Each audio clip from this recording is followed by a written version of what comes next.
Today on Business Success in 6 with Stacie, I have Bob Wills here from Cedar Grove Cheese and Clock Shadow Creamery. Thanks so much for jumping on with me, Bob. It's my pleasure, Stacie. Thanks. It's my pleasure. Really looking forward to sharing with our clients and community, not only what you do in business, but the history of your businesses. So if you don't mind, I'd love to ask you 6 questions. Is that okay? Go for it. All right, here we go. When people ask you what Clock Shadow Creamery and Cedar Grove Cheese do, how do you describe your businesses? So, I've come up with this phrase that I really like, which is that we make change by making cheese. I like that too.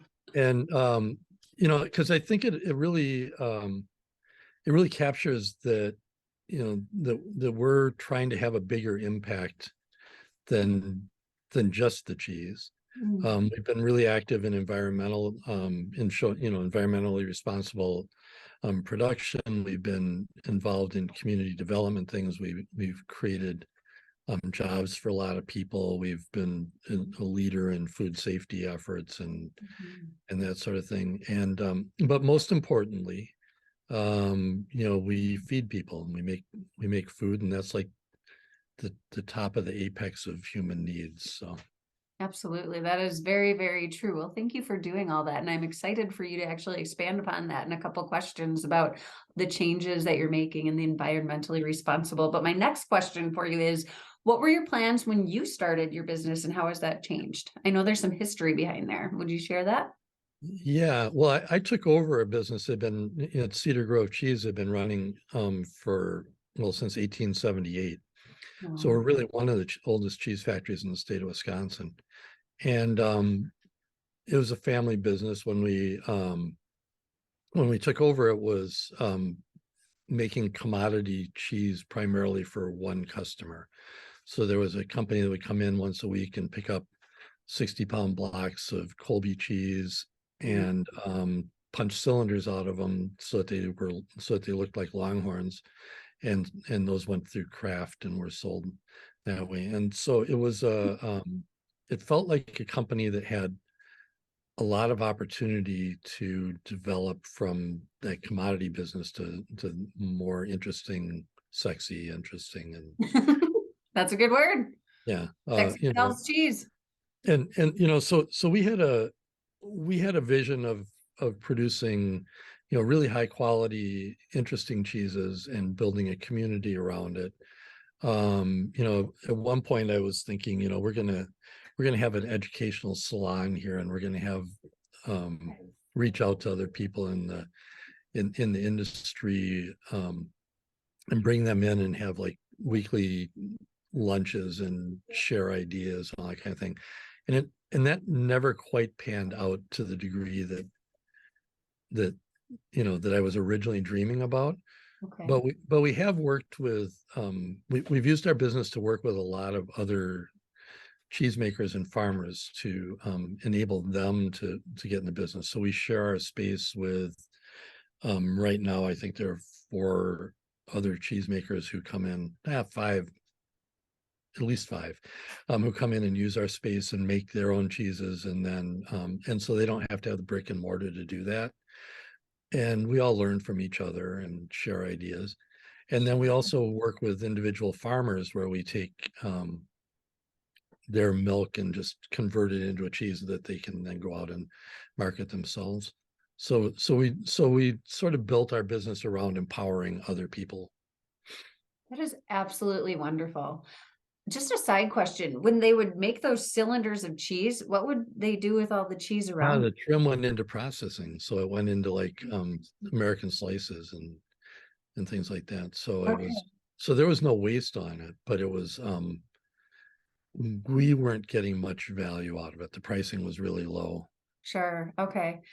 You can't waste cheese like that. So what did we you do don't with waste the other it. cheese? So that's good. At least you made something. I'm glad that you were worried about that, though. That's saving the world through cheese. So I'm glad that you were able to actually do something else with that. So even though it wasn't very, very advantageous financially.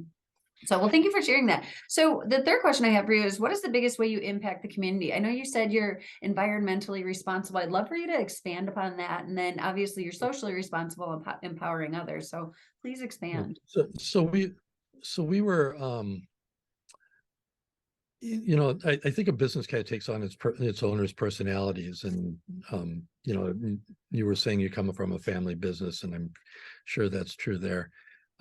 So before coming into the business, you know, I'd done the Earth Day cleanups, and I'd worked for Gaylord Nelson in Washington D.C., and I, you know, had a strong interest in making the environment a high priority. Awesome. And so, you know, we did a lot of things with the business here that, including building this living machine in Plain, and as a wastewater treatment system, and you know, improving efficiency of our heating and cooling and lighting and all that. But then uh, 11 years ago, when we had the opportunity to start Cheese Factory in Milwaukee, one of the appeals was that the building we were going into was one of the greenest buildings in the city. So Clock Shadow Creamery, when we moved in, was a brownfield site on the EPA cleanup list, and they handed us the shovels and said, "Don't really break the ground here." Oh my. So it's a scary space. So you know, they cleaned out all the dirt. We put in 27 geothermal wells to provide the heating and cooling. They built a building that was more than half recycled materials, put on a rooftop garden with rainwater collection, and an elevator that generates electricity when it goes down, and it became the model for the elevators that they put into the Empire State Building. And you know, so there were all these opportunities for us to live our values in how we set up that business, and so it's so that's been pretty cool. I can't remember what your question was. Absolutely. Just one of the ways that you impact the community, that the environmental way, that's absolutely incredible. It seems like there could be a whole learning experience there, even with the rooftop garden and everything going on, to Yeah. educate others. Do you ever have the opportunity to educate others with that? Yeah, so you know, we give a lot, well, before COVID, we were doing a lot of tours where we were pointing out those aspects of the business. But we also like do education outreach things. We work with we get milk from Milwaukee County Zoo. Oh, And cool. so somebody living in the city of Milwaukee can go to the zoo, see the cows. If they get there the right time, they could follow the milk truck down to the plant, and they could see the milk being turned into cheese. And Wow. so you know, so that was there were several motivations for the Milwaukee project. One of them was to be closer to consumers. One was to help support the farms that are in the suburban fringe of Milwaukee by getting them more opportunities. Mhm. One was to help revitalize the Walker's Point community, which when we started out was kind of a mess, Yeah. and now is like the place to be. It's like foodie central down there. Yeah. Um, and then yeah, and then this educational opportunity to and providing opportunities for people to enter the food and especially cheese industry that didn't exist before we got there. So Wow. So many ways you've impacted the community. Well, thank you so much for that. The fourth question I have for you is there one challenge that you have faced over the years that other business owners could learn from you? Besides the environmental stuff, I've got to say right no, there, because that's so important. So, yeah, well, yeah, I mean, there's a lot more projects that we're undertaking right now to follow up on those things. But in yeah. terms of challenges, you know, the first really big challenge we came to was that the company was too dependent on one customer. And so we started trying to move away from that, but we were in the sort of transition when the biggest customer we had just um, the the cheese market was dropping, and they just dropped us Wow.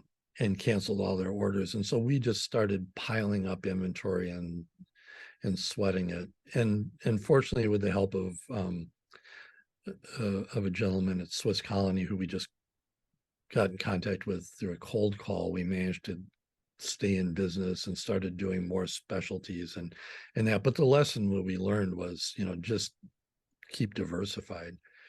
Yes. So we are diversified in terms of being about half organic and half conventional. We've got grass-based cheeses. We have no customers anymore who take more than 15 or 20% of our total production. And so by having that broader base of products and broader base of customers, we've got a lot more resilience. Yes, Um, really smart. yeah. And then the other challenge, frankly, has been just how hard it is to do things at a small scale. So the Milwaukee plant has been really difficult because it's about a seventh the size of our other plant. Okay. And our other plant, the other day I was on a phone call with a cheese producer in California who said they make the same amount of cheese in a day that I make in a year. And so I was feeling like kind of like middle of the pack, and then realized that, I was only 360th of what they were or something. So Sure. um, so it's really hard to fight inefficiency, Mhm. and we really have to replace we can't beat people on costing. We have to always be fresher, more creative, have better customer service, and Absolutely. so working with the chefs in Milwaukee has been fabulous because they appreciate that, and you know just trying to find ways around those challenges. Absolutely. That's really, really smart. And it's so great that you're working with other local chefs to tell that story and to share that flavor. So, Well, yeah, and there are products they can't get. I mean, some of them will, like one guy came in and wanted a basket ricotta as a dessert cheese, and there's nobody who he could get it in Italy. He couldn't get it in the sure, Midwest. So, sure. so those kinds of things are opportunities. If we're connected and communicating, we can solve their problems, and they help us to be doing something special. Absolutely. That's awesome. I love it. Thank you for sharing both of those challenges because it's something that business owners really do need to hear. My fifth question, what does the future look like for you? And do you have an exit plan? I know we talk about family. Is there anything in there? My son is running the plant in Milwaukee, and and he's learning a lot and that, but I'm not sure whether he's interested in taking over the day-to-day responsibilities of the bigger operation. Sure. Um, but yeah, we're struggling with how to move to the next stage, which is where the business doesn't need me.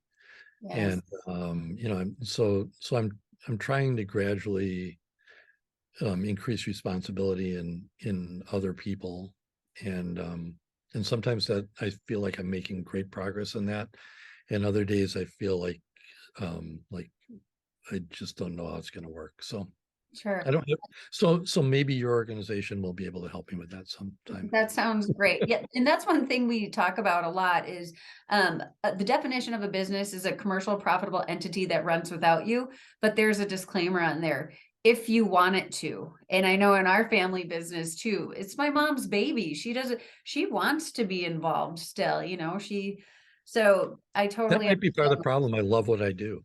Yeah, absolutely. How can you not love what you do? And you're making such a great impact. So very, very cool. Thank you for sharing that with me. My final question for you, all subjects open. What inspires you most?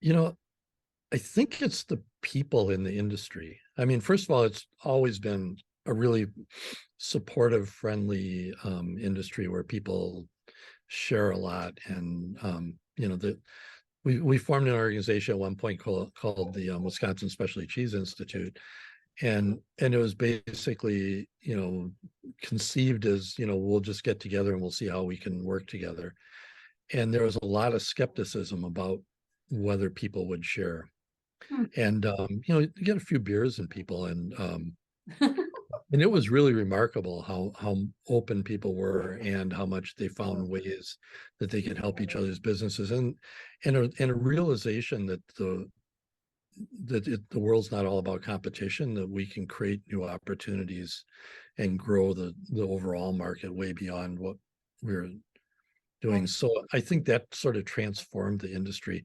But today I see that transformation going so much further because of like it used to be that whenever I go to a meeting, it was old white guys in suits. Mm, And right. today the industry is so much more diverse. There's so much sharing of cultures. Cool. Like like the like the bratwurst flavored cheesy Q that I was talking about before, where Yep. with you before we got on, it's a cheese that, is a Brazilian cheese that people serve on Japanese hibachis on the beach in Brazil, and that easily converted to Wisconsin tailgate parties. And that we then added bratwurst flavoring to make a vegetarian brat. And, Oh, just sort of yeah. like drawing from all those world cultures and all the immigrants that are coming into our community, and that has been has just made it such more of an exciting business to be in, Absolutely. and offered such, so much better and more interesting cheese to consumers. And so, That is very that's my inspiring. inspiration. Yeah. Absolutely. So inspiring. And you bring up such a good point that, I mean, people are meant to be in community. And when we get together and we share, everybody grows, and that creates more abundance instead of, thinking from that closed-minded point of view where I'm not going to share this stuff because I'm afraid somebody's going to take a piece of it. But you're building stuff together and creating delicious, beautiful forms of cheese that nobody could really do individually. So thank you Yeah. for having that abundance mindset. It's I yeah, I it's what keeps me going. So, Awesome. Well, so if somebody wants to taste your amazing and different cheeses, what's the best way for them to do so? well, in Milwaukee, the easiest way is to just stop down at the cheese factory. Okay. Um, we have so many interesting cheeses that we make there, everything from Asiago to, one of my favorites is Quark, which is a German, Northern European style soft cheese, that can be used for everything. It's the Mm. universal cheese. It can be sweet, it can be savory, it can go in cheesecakes, or it can be in with a spread with garlic and dill, and and then and then the grilling cheeses, and anyway, there's just so much there, and a lot of it isn't really available in every grocery store in the area. So So there's you retail so I location. want people to ask for their local stores to bring those things in. But Yeah. if they want to really learn about what's the cutting edge right now, they should just stop by. Okay. Wonderful. Thank you so much. And what about up in Plain? Um, in Plain, we also have a really interesting story here. And we're putting a new addition on our wastewater treatment plant, which is one of its kind. Okay. And we have fresh cheese curds almost every day of the week here. So we make about 26,000 pounds of cheese curds a week in the summer months. And so you can stop in here and get aged organic, 10-year-old organic cheese, or you can get your fresh cheese curds that just came out of the vat an hour Yeah. before. And we now have like a little QR code on the packaging. So you can like scan that, and it'll tell you what day and what time of day the cheese was finished, and who the cheesemaker was who was responsible for that vat, and how many pounds were produced in that batch. So it's That kind of is so it's kind cool. of fun. Yeah. Yeah. Oh my gosh. Thank you. I think we're the first people to do that too. So it's something people should play with.